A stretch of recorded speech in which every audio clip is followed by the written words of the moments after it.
Kapitulli 16. Ju a thash këto që të mos ju tronditet besimi. Do t'ju përjashtojnë nga sinagogat. Madje po vjen ora kur kushdo që do t'ju vras do të mendoj se i shërben Perëndis. Dhe do t'i bëjnë këto sepse nuk kanë njohur as Atin, as mua.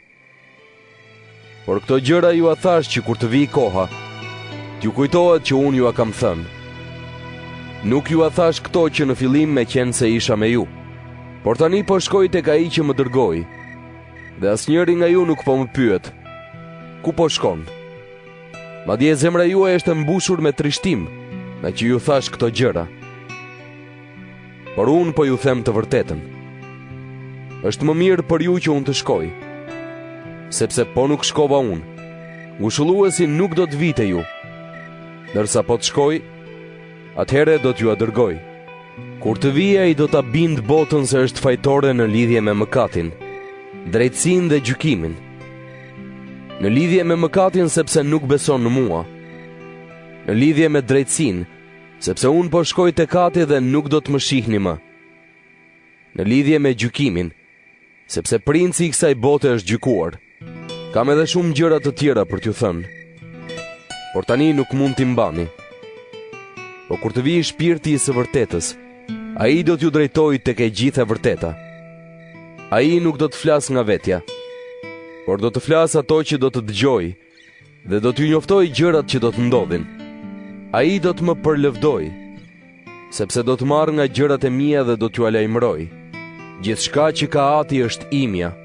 Prandaj ju thash se do të marr nga gjërat e mia dhe do t'ju lajmëroj. Edhe pak e nuk do të më shihni më. Edhe pak pastaj, e do të më shihni sërish.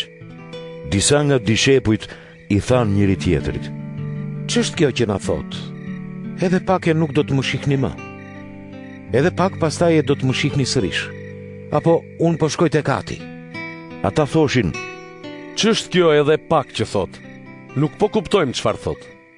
Jezui e kuptoi se donin ta pyesnin, ndaj u tha: Po diskutoni me njëri tjetrin sepse thash, edhe pak e nuk do të më shihni më, edhe pak pastaj e do të më shihni sërish? E të vërtet po ju them, se do të qani dhe do të vajtoni, ndërsa bota do të gëzohet. Ju do të hidhëroheni, por hidhërimi juaj do të kthehet në gëzim. Kur gruaja është duke lindur hidhërohet, se i erdhi ora e dhimbjeve. Po kur lind foshnja, ajo e harron vuajtjen nga gëzimi se ka lindur një njeri në botë. Kështu edhe ju, tani jeni të hidhëruar. Po kur t'ju shoh përsëri do t'ju gëzohet zemra, dhe askush nuk do t'ju marr gëzimin. Atë ditë nuk do të më pyesni për asgjë. Me të vërtet po ju them, se çdo gjë që t'i kërkoni Atit në emrin tim, do t'ju a jap.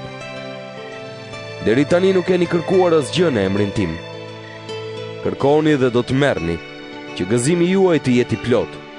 Këto gjëra ju a thash me përngjasime, por po vjen koha kur nuk do t'ju flas më me përngjasime, por do t'ju flas hapur për Atin. Atë ditë do të kërkoni në emrin tim, dhe nuk ju them se do t'i lutem Atit për ju. Vetë Ati ju do, sepse më keni dashur mua, dhe keni besuar se unë kam dalë prej Perëndis. Unë kam dalë prej Atit, dhe kam ardhur në botë. Po e lë përsëri botën dhe po kthehem tek Ati." Dishepujt i thanë: "Ja, tani ti po flet hapur dhe nuk po thua asgjë me përngjasime. Tani e dim se ti di gjithçka, dhe nuk ke nevojë që ndokush të të pyes. Prandaj besojmë se ke dalë prej Perëndis." Jezui u përgjigj: "Tani besoni? Ja ku po vjen ora, dhe madje ka ardhur, kur ju do të shpërndaheni secili në shtëpi të vet, dhe do të më lini vetëm. Por unë nuk jam vetëm, sepse Ati është me mua. Ju a thash këto që të keni paqe në mua. Në botë do të keni shtrëngime, por kini guxim. Unë e kam mundur botën."